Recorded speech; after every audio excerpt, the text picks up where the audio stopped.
ঢাকা শহরে যদি ভূমিকম্প হয় তাহলে ভূমিকম্পে যে কয়জন মানুষ মারা যেতে পারে তার চেয়ে পোস্ট ক্যালামিটিসে অনেক বেশি মানুষ মারা যাবে। সেটা কি? সেটা হলো যে ভূমিকম্প যদি একটা বড়সড় হয়েই যায় তাহলে কি হবে, যে বিল্ডিংগুলো ভেঙে পড়বে, বিভিন্ন রাস্তা ব্লক হয়ে যাবে এবং একটা জিনিস যে আমরা যে গ্যাস পাইপলাইনের গ্যাস ব্যবহার করি না, এইটা পৃথিবীর কোনো দেশে নাই, এটা একমাত্র বাংলাদেশেই আছে। পৃথিবীর সব দেশে গ্যাস থেকে বিদ্যুৎ বানায়, ইলেকট্রিসিটি সাপ্লাই দেওয়া হয় অ্যান্ড দেয়ার ইজ হিটার। আমি হিটার থেকেই সব আমরা কাজ করি, রান্না করি, রুম হিটিং করি। কিন্তু বাংলাদেশে হলো গ্যাস পাইপ দিয়ে পাঠায় দেওয়া হয়। এখন গ্যাসের পাইপটা তো দেখছেন বাসায়, চিকন একটা ছোট্ট পাইপ। একসাথে যদি এই ঢাকা শহরে যদি 5 লাখ গ্যাসের পাইপের মাথা ভেঙে যায় এবং গ্যাস বেরোনো শুরু করে, এটা ভাঙার জন্য কিচ্ছু লাগে না, আপনি ধাক্কা দিলে ভেঙে যাবে, সেখানে earthquake, then there is fire.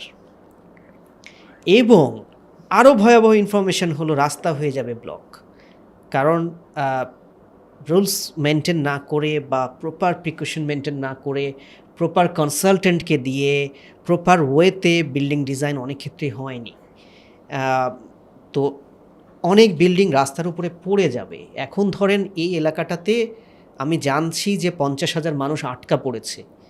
এখন সেই মানুষ কেউ বিল্ডিংয়ের ভিতরে, কেউ, যেটা আমরা তুর্কিতেও দেখলাম যে ভিতর থেকে একটা একটা করে মানুষ বের করছে, তাই না?